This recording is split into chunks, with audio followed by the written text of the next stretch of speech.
तो दोस्तों पाठ्य योजना एक हम पढ़ लेते हैं, ठीक है। तो इस जैसे आपको बताया था मैंने, है ना, कि कैसे आपको शुरू में दिनांक लिखनी है, दिनांक के बाद विषय लिखना है। कोई सी भी सब्जेक्ट हो, आपकी सब्जेक्ट के अकॉर्डिंग आपको विषय वगैरह लिख लेने, कालांश और समयावधि, हर ये ऊपर का जो पोर्शन है ये सभी में लिखना है, ठीक है। Hindi, English, science, GK, ST, history, geography, कोई भी सब्जेक्ट हो आपके पास, ओके। और ये पाठ्य योजना जो है सिर्फ आपका टीचिंग सब्जेक्ट में ही बनेगा। बाकी के और जो पेपर है ना, आपके 8 पेपर लगेंगे, 9 पेपर लगेंगे टोटल। एक पेपर आपका टीचिंग सब्जेक्ट का लगेगा। 8 पेपर जो हैं आपके, उसमें ऐसे कोई पाठ्य योजना नहीं बनेगी। उसमें तो सिर्फ छोटी सी डायरी भरनी है उन सब एग्जामों में, किस चीज़ की, उनका एक कोई टॉपिक, कोई विषय, उसका पूरा उल्लेख करना है।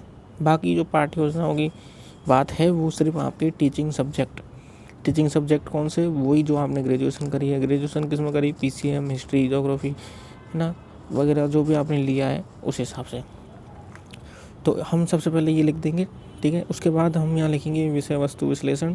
उसके बाद हम मुख्य शिक्षण बिंदु लिखेंगे, जिसमें हम 3 बिंदु ज़रूर लेंगे, 3 ही बिंदु मानते हैं अधिकतम, ठीक है। और आपकी कॉलेज में जैसे भी है वैसे कर लीजिए, 3 बिंदु ही लेंगे, किसी भी कॉलेज का हो। उसके बाद यहाँ पर 3 बिंदु हमने परिमेय संख्या, हमारा टॉपिक है तो हमने बिंदु मान लिए परिमेय संख्याओं की परिभाषा। सबसे पहले बच्चों को क्या बताएंगे, परिभाषा। दूसरा बिंदु होगा हमारा कितने प्रकार की हैं, और तीसरा बिंदु होगा हमारा संख्याओं के गुणधर्म।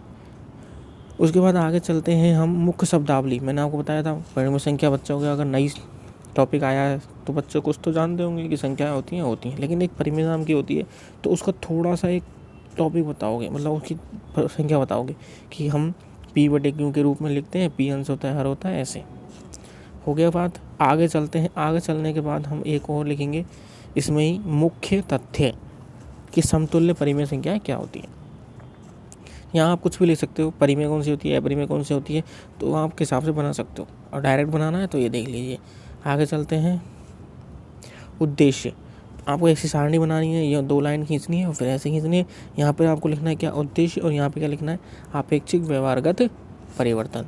ये क्या होता है, ये होता है कि टीचर, जो आप टीचर हो, अध्यापक, छात्र, अध्यापक, जो छात्र भी है अध्यापक भी है ना, तो वो आप उद्देश्य लेता है कि बच्चे को जो मैं चीज़ सिखा रहा हूँ, कुछ भी सिखा सकते हैं, घन, बेलन, परिमेय संख्या, दशमलव, भिन्न, ठीक है। मैथ का अगर हम टीचिंग पॉइंट ले रहे हैं तो भूगोल, ज्योग्राफी में पृथ्वी कितने प्रकार की होती है, पृथ्वी के प्रकार, ठीक है, मैंने मतलब पृथ्वी की सतह पर कौन कौन सी मिट्टी होती है, उस तरह से।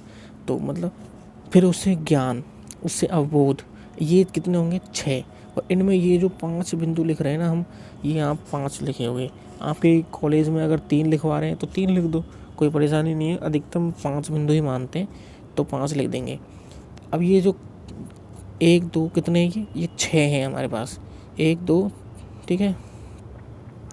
उसके बाद यहाँ पर 3, तीसरा क्या है, कौशल, चौथा ज्ञान उपयोग, ठीक है। स्क्रीनशॉट भी ले सकते हो आराम से आप। मैं आगे चलता हूँ। 5वां क्या है, अभिरुचि, ये 5वां बिंदु देख लो।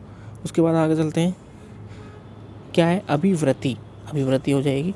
अब इसके आगे क्या लिखेंगे, देखो, ये आपके 1-2 पन्ने में हो जाएगा। उसके अगले पन्ने में हम क्या लिखेंगे, अगले पन्ने में हम लिखेंगे कि शिक्षण उपागम, आपने शिक्षण कैसे कराया, मूल्यांकन। हर चीज़ तो आपने बोर्ड पर नहीं लिखी ना, सिर्फ सबसे पहले टॉपिक लिखा था बस, ठीक है। एक बात और बताता हूँ मैं, जब आप इंटर्नशिप पे जाओगे वहाँ इस तरह से नहीं पढ़ाना कि मैं पहले प्रस्तावना प्रश्न पूछूंगा, फिर टीचिंग बिंदु, टीचिंग पॉइंट, कुछ नहीं। वहाँ अपन जैसे आपको टीचरों ने पढ़ाया ही है वैसे पढ़ाते हैं, ठीक है। यहाँ तो अपन स्कूल में अपन को जो सिखाया जाता है ना, अगर कोई बच्चा मान लो कुछ ना जाने तो उसको हम कैसे इम्प्रूव करें, टीचिंग जो आपको स्कूल में सिखाई जाएगी, सॉरी आपकी कॉलेज में क्लासरूम में सिखाई जाएगी, उससे थोड़ा आप इम्प्रूवमेंट लोगे, ठीक है। वरना शिक्षण तो आप कराते ही होंगे अभी भी, अगर आपने ग्रेजुएशन कर रखी है, कहीं ट्यूशन देते होंगे वगैरह, ठीक है। शिक्षण उपागम लिखेंगे, शिक्षण विधि लिखेंगे, शिक्षण प्रविधि लिखेंगे, ठीक है, ये सब। और शिक्षण सहायक सामग्री में क्या क्या लिया आपने, और पूर्व ज्ञान का मतलब होता है कि बालक कुछ तो जानता ही होगा। अगर 6ठी का बालक है तो 5वीं में पढ़ के तो आया होगा कि संख्या क्या होती हैं, है ना। अगर आप कहोगे कि पहली क्लास का बालक है तो फिर आप ना B.Ed नहीं, BSTC के वो होते हैं टीचर, जो कि 1ली से 5वीं तक के अध्ययन कराते हैं, उनको पूर्ण ज्ञान देते हैं, उनका बारे में हम बाद में बताएंगे। तो पहले मतलब कि उनको ज्ञान कुछ ना कुछ तो होता ही, उनको फिर हम अगर पहले बालक को कुछ ज्ञान नहीं तो पहले उसकी चीज़ के बारे में बताएंगे। आगे चलते हैं प्रस्तावना। अब प्रस्तावना के भी 5% बनेंगे, ठीक है। प्रस्तावना बनाएंगे, प्रस्तावना में 2 ऑप्शन होंगे, छात्र अध्यापक क्रिया और छात्र क्रिया विद्यार्थी की। छात्र 5% पूछेगा, ठीक है, ये 5% पूछेगा और 5% जो होगा हमारा वो क्या होगा, जो हमारा टॉपिक लिखा था ना हमने ऊपर प्रकरण, वही बनाना पड़ेगा। एटलीस्ट हमें फाइनल उसी बिंदु पे पहुंचना है, ठीक है। यहाँ इसने 6 बना रखे हैं, कोई बात नहीं है। 6 में ये जो लास्ट में संभावित उत्तर दे रखा है तो इसका मतलब बच्चा उत्तर दे भी सकता है, नहीं भी दे सकता। लेकिन ये जो 5 क्वेश्चन है, ये क्वेश्चन मतलब इस जो लास्ट वाला क्वेश्चन उससे पहले के जो क्वेश्चन है ना, वो आपको थोड़े इजीली बनाने हैं। ये मैं एक लेसन बता रहा हूँ, बाकी के लेसन तो है ही। आप अगर डायरेक्ट छापना चाहते हो तो छाप सकते हो, वरना आपको खुद एक तरीके से बनाना सीख सकते हो। 5 जो ये क्वेश्चन है ना, ये ऐसे क्वेश्चन होने चाहिए जो कि आपका छोटे से छोटा भाई हो, अगर मान लो 2सी 3सी 4ठी 5वीं का बच्चा भी आंसर दे सके। एक तरह से पूर्व ज्ञान होता है इनका। 6ठे क्वेश्चन में हमने पूछा कि परिमेय संख्याएं से आप क्या समझते हैं, तो उसने आंसर दिया या ना दिया, कोई बात नहीं। फिर हम कहेंगे, ठीक है, ये नहीं बोलते हैं हम क्लास में, हम सिर्फ इतना बोलेंगे कि परिमेय संख्याओं के बारे में विस्तारपूर्वक अध्ययन करेंगे। आगे चलते हैं। आगे चलने के इसके बाद जब हमारा प्रस्तावना प्रश्न हो चुका पूरा, अब हम एक बड़ी प्रस्तुत करेंगे। अब हमारा जो क्लास शुरू होगी वो यहाँ से शुरू होती है, प्रस्तुतिकरण। जैसे जैसे आप क्लास में एंटर करोगे ना, अगर आप फ्रेशर हो तो मानता हूँ शुरू में थोड़ी सी परेशानी होगी कि अब क्या पढ़ना है, क्या करना है, क्या नहीं। धीरे धीरे आप हैबिट में आ जाओगे। फिर शिक्षण बिंदु, छात्र अध्यापक क्रिया, मतलब जो आप पूछोगे बच्चों से प्रश्न, और ये विद्यार्थी की क्रिया, विद्यार्थी जवाब देगा आपको। और ये श्यामपट्ट सारा आप श्यामपट्ट पे लिख देते हो कि बच्चों देखो परिमेय संख्या ऐसे P/Q में लिखते हैं, तो वो चीज़ है ना। तो फिर यहाँ भी आपको ये विकासात्मक क्वेश्चन होते हैं, मतलब कि वही क्वेश्चन जो बच्चे को आते हों, ठीक है। उस हिसाब से यहाँ 5% पूछेंगे, बच्चा उनका जवाब देगा। इसका स्क्रीनशॉट ले लो। आगे चलते हैं। PDF भी मिल जाएगी आपको। 5वें प्रश्न पे वापस हमने पूछ लिया परिमेय संख्या क्या होती है। अब यहाँ ये शिक्षण बिंदु है, जो हमने शुरू में 1 2 3 शिक्षण बिंदु लिखे थे ना, वो शिक्षण बिंदु है यहाँ पर। ओके जी। अब हम यहाँ पर संभावित भी आंसर कर सकते हैं, ठीक है। बच्चा आंसर दे भी सकता है, लेकिन हमें यहाँ पर लिखना संभावित ही है। फिर यहाँ पर आप शिक्षण बिंदु बोर्ड पे लिखोगे 1 नंबर कॉर्नर में, ऐसे नहीं बोर्ड के बीचों बीच में लिखना शुरू कर दिया। ऊपर तो आपने डेट वेट डाल दिए, यहाँ 1 नंबर 2 नंबर 3 नंबर, ठीक है। 1 नंबर लिखोगे, यहाँ उसको अंडरलाइन करोगे, और फिर जो भी आप बताओगे, समझ रहे हो, फिर जो भी आप ये जो विवरण बचाओगे बच्चों को कि परिमेय संख्या क्या होती है, परिमेय संख्या आंसर के रूप में लिखी जाती है, वगैरह वगैरह, तो विद्यार्थी इस समय क्या करेंगे, विद्यार्थी करेंगे ध्यानपूर्वक सुनेंगे और मुख्य बिंदु कॉपी में लिखेंगे, ठीक है, ठीक है। अब यहाँ ब्लैक बोर्ड के ऊपर भी आप कुछ लिखोगे या नहीं, लिखना पड़ेगा जी। पहला शिक्षण बिंदु हो गया। इसी प्रकार हम दूसरा शिक्षण बिंदु लिखेंगे। शिक्षण बिंदु दूसरा, पहले प्रश्न पूछ लेते हैं, उसके बाद शिक्षण बिंदु का नाम लिखते हैं, हम यहाँ पर लिखेंगे। तो प्रश्न 4 हमने ये पूछे, 5 प्रश्न पूछेंगे। मैं ऊपर करता हूँ इसको,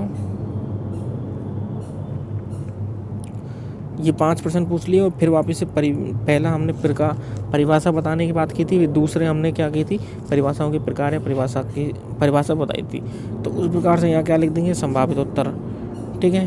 ये सारा आप छाप सकते हो। उसके बाद मैं आगे चलता हूँ। ये शिक्षण बिंदु 1 आ गया वापस, इसको मैं इधर आगे चलते हैं हम दूसरे शिक्षण बिंदु की तरफ।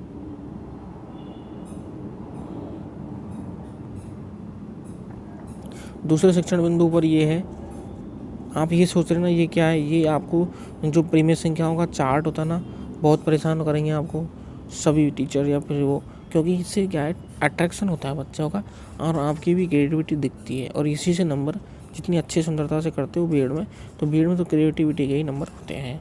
तो यहाँ पर ये चार्ट होता है, आगे देख लेंगे, ठीक है। ये पिछली बार यहाँ इधर दो पेज आए थे ना, वो चार्ट का आया था, जैसे यहाँ पर ये है सेम टू सेम। उसके बाद अब हम देखो ये अगले शिक्षण बिंदु के 5 प्रश्न लिखेंगे। 5 प्रश्न लिख दिया अगले शिक्षण बिंदु के। उसके बाद हम इसके छात्राध्यापक कथन लिख देंगे एज इट इज़, ठीक है। पूरा दिख रहा होगा आपको, ये पूरा दिख रहा होगा छात्राध्यापक कथन, ये पूरा छात्राध्यापक कथन लिख लो, ठीक है, इसमें धनात्मक भी होती है। प्रकार, दूसरा बिंदु हमारा क्या था, प्रकार। दूसरा ऋणात्मक परिमेय संख्या होती है। इधर हम ब्लैक एंड बोर्ड पे भी लिख दिया हमने। आगे चलते हैं, ठीक है। अब यहाँ से तीसरा शिक्षण बिंदु आ गया जिसके विकासात्मक, तो पहला प्रश्न तो ये हो गया। देखो ऐसे टीचिंग एड है उसके दूसरे बिंदु के प्रकार के, टीचिंग एड जो हम साइड में लगाते हैं ना, वो बच्चों को संख्या के बारे में पूरा ज्ञान देना, ऐसा आप लगा सकते हो। अट्रैक्शन करोगे, अच्छी बात लगेगी। अब हम तीसरे शिक्षण बिंदु की तरफ चलते हैं। तो तीसरा शिक्षण बिंदु के 5 प्रश्न ये हो गए। देखो 1 2 3 4 5, पाँचवें में आ गया समतुल्य परिमेय। हमने शिक्षण बिंदु 3 लिए थे। परिभाषा, परिमेय संख्या की परिभाषा पहला शिक्षण बिंदु। दूसरा शिक्षण बिंदु क्या होता है, परिभाषाओं वो परिमेय संख्याओं के प्रकार, धनात्मक ऋणात्मक हो सकती हैं। तीसरा क्या लिखा हमने, समतुल्य परिमेय, और उसके बारे में संभावित उत्तर। बच्चा आंसर देगा तो ठीक है, बाकी हम तो इसको समझाएंगे ही कि परिमेय के गुणधर्म या समतुल्य परिमेय क्या होती है। ओके जी, तो अब ये हमने यहाँ पे लिख दिया समतुल्य का पूरा, जो टीचर मुंह से बोलेगा, मुंह जबानी, वो है ये, और जो टीचर बोर्ड पे लिखेगा वो ये है। तो यहाँ जो आप मुंह से बोलोगे और यहाँ जो बोर्ड पे लिखोगे, ये दोनों अलग अलग होने चाहिए। इसका भी स्क्रीनशॉट ले लो और इनको आप लिख सकते हो आराम से, ठीक है। इसके बाद फिर मूल्यांकन प्रश्न होते हैं 3 शिक्षण बिंदु कर देने के बाद, ठीक है। ये टीचिंग एड भी दिखा देता हूँ मैं आपको। ये क्या बनाया था, ये बनाया था कि समतुल्य परिमेय संख्याएं कैसी होती हैं, ठीक है। ऊपर और नीचे एक ही चीज़ को गुणा करना, ठीक है। ये सब चीज़ आपको समझानी की तरह से, ये आपका हो गया। इसके बाद हम मूल्यांकन प्रश्न भी देख लेते हैं। आपका एक पाठ योजना पूरी हो गई, ठीक है। प्रश्न नंबर 1 2 3 ये आपको बनाने हैं। ये आपकी एक पाठ्य योजना कंप्लीट हो चुकी है। तो अगर आपको पाठ्य योजना समझ आई, प्रश्न आप बना सकते हो। प्रश्नों की एक स्क्रीनशॉट ले लीजिए।